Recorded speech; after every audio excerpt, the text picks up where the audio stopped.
me there on a journey. Give my heart to some people when I'm worthy. Welcome to my channel. This is Janniel, and today's video is anger management. Was I the bully? I've always been this small frame. I've always been pretty skinny. Was I the bully? I know that doesn't have to, you don't have to be big and bulky to be a bully, but honestly, I was either between three emotions, either very quiet, angry, or crying. And I think this came about when I was around 9 or 10, because I was recalling myself, I was a very lighthearted, kind child. I remember even, oh yeah, let me insert this here. I will have an entire video about being an illegal immigrant in the United States. But even from what I can recall, I recall things between like 4 upwards. And I ended up being taken overseas after my mother ran off illegally when I was around 5. And I really didn't start acting out or showing signs of that anger, which I now get was a lot of pain. I get that it was a lot of pain from like just feeling like, why was I born? What is the reason for life? Why am I here? As much as I grew up in church, and everyone has a purpose and everything like that. Sometimes the weight of the world, it just like comes down on you, and yes, you are supposed to, turn those burdens over, but it's like people are going through things, and I don't want to, I don't want to make my issues seem like they were more important than issues that other people have faced. I have never been, very badly abused. I've never been like molested. I remember at Christian camp there was one girl that went and said like she was molested for years, and like to live through something like that, like God bless her, how she was able to do that. God does not give you more than what you can bear. But I think the way I coped with my pain of just being like, what's my purpose of being here, was through being quiet, angry, or crying. Like sometimes when I just couldn't bear stuff anymore, or up to now, sometimes when I just can't bear stuff anymore, I cry, because sometimes it doesn't even make sense. You talk to people, and we're Jamaicans, we're not going to sit down. Where do you even find a therapist besides like a guidance counselor? You will see people advertising. What do the Indians advertise? You will see them advertising horoscope readings before you see a therapist's ad. Okay, so I just think there are a lot of psychological issues that are overlooked in our community, and I do know I dealt with those personally. Anger management was a nickname that came about in high school, and I would just have these meltdowns, and sometimes it was provoked, and sometimes I was just annoyed. I remember one time there was like one incident with Sammy, and because she knows that I have a short temper, she literally provoked me to wrath, and I literally thought about hurting her, but it's like, she's my friend-ish. She's not my close friend, but she's my classmate. We're cool. But she provoked me to a point where I wanted to just take a chair and throw it at her, So that's not cool. That is not cool. But growing up, I was literally like a kind-hearted child. I remember while in elementary school, I'm not sure which grade, I don't remember which grade. So elementary school was up to grade 4. I even got awarded for kindness, right? I'm normally the type of, I don't like seeing other people sad. So because I'm always in this kind of melancholy state, I guess I understood that when other people are going through it, I just don't like to see it, and I don't think that a lot of people were like empathetic on understanding me. Like even in high school, I was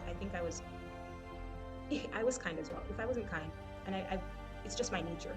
It's just my nature. I'm not going out of my way to be a kind person. That's just how I was raised. That's what is ingrained in me. Like my father will cook to feed people from anywhere, all walks of life. He won't sell a cup of soup. He will just have a pot of food cooked, and anyone that comes by gets food. He makes sure everyone in the community like who comes by gets food. So I'm not sure if it's because I grew up seeing that type of kindness. And even my mother was a very warm, kind-hearted person, but I don't know. I never saw my mother date anyone. I never saw the type of relationship she had with my father up close, and I think I only saw her go on one date. I just think that she just like devoted her life to God, and I did hear her mention people, but it was never like, oh, I'm dating that person. Probably she was just a little, into them, but never like seriously. And I'm really like heartbroken about how she passed away because um, I think she was someone who deserved a lot of love. And that's a whole nother video that I have to unpack. Um, that's a whole nother video that I have to unpack. So, as I said, the theme around this one is anger management and how I got that nickname. So, I don't know, like,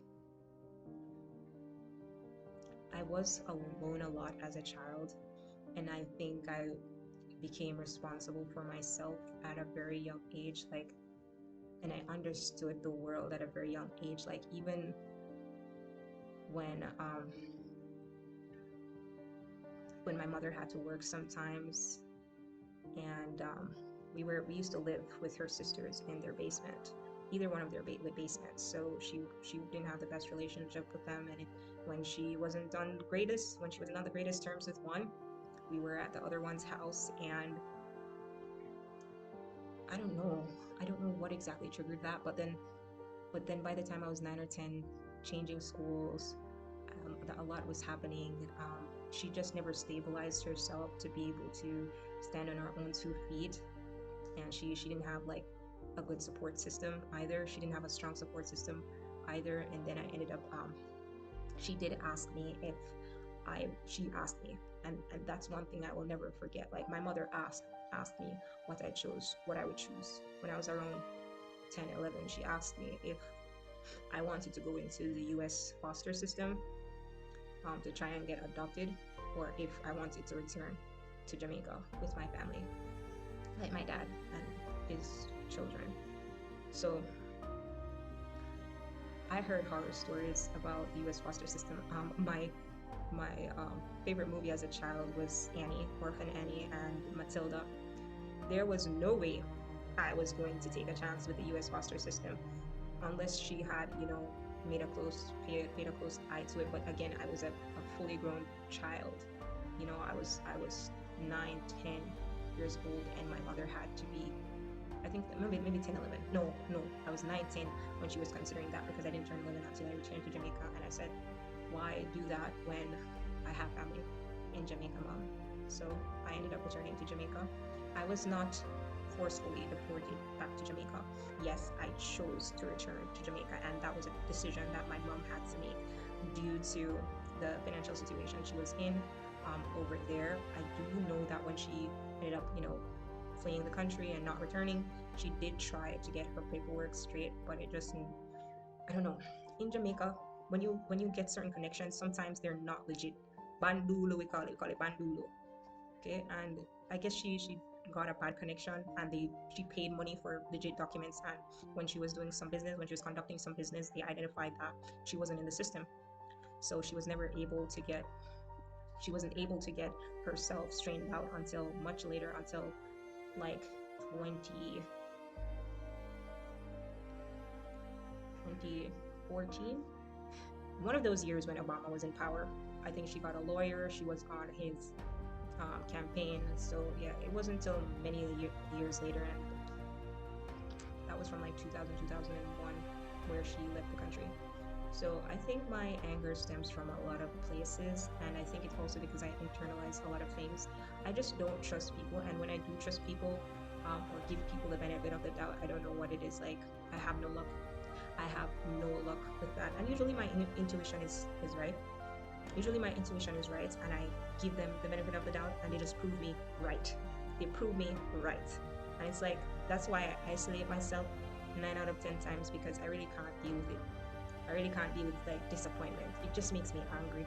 I have a very few small handful of friends that I don't resent them for living their lives, but we're just not as close as we used to be. And I just want to thank the ones that I can call on and be like, hey, I'm going through this, or hey, can you help me out? And they would still like lend me a hand, because at the end of the day, I was never the type of person to like really express what I was going through. And even like in high school, I used to tell my friends that I was visiting my mom over the summer. I went over 10 years without seeing my mother because she didn't have the proper documentation, and I guess because of the way I left the States, it wouldn't have been easy. And it's like, again, how you're parented and like the access to information and things like that. It's like they just didn't know how to go about it, or they didn't care or anything. But after leaving the US in 2005, I never saw my mother again in person until 2017. Is that nearly 12 years? Yes. So I used to tell my friends, like, hey, as I said, I'm not very open, and I don't like communicating that much. I'm not the best at communicating that much. Besides, I just want to know they're all right and doing well.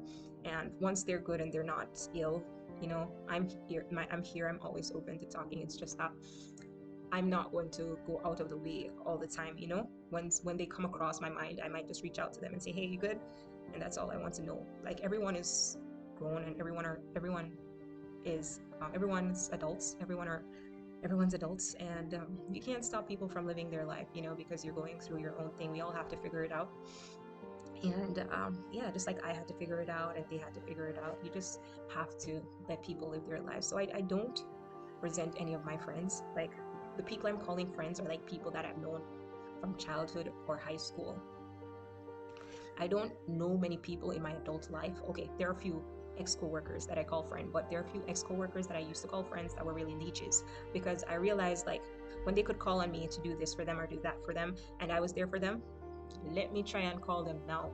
They're like non-existent, and there are like people that I want to like eliminate from my contacts completely, because it's like, you're a stranger now. I don't know you, because when you needed something from me, you got me, I'm there. But it's fine.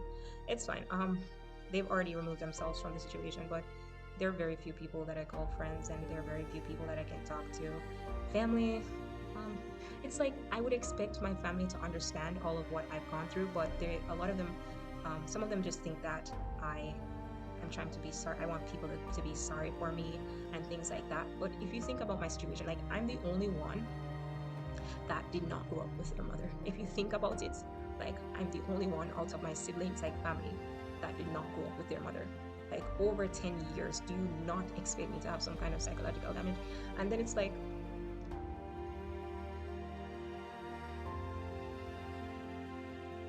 I don't know. Anyways, so that was anger management, unpacking my anger issues. I still have anger issues to this day. I don't know what it is. As I said, I'm not a gossip. So my mind is ticking about my business on a daily basis, and how to make my life better, and how to overcome the situations that I'm experiencing now. I will touch on each thing, but just 10 minutes or thereabout in each video to unpack everything in the next 30 days. Thank you for watching. Bye.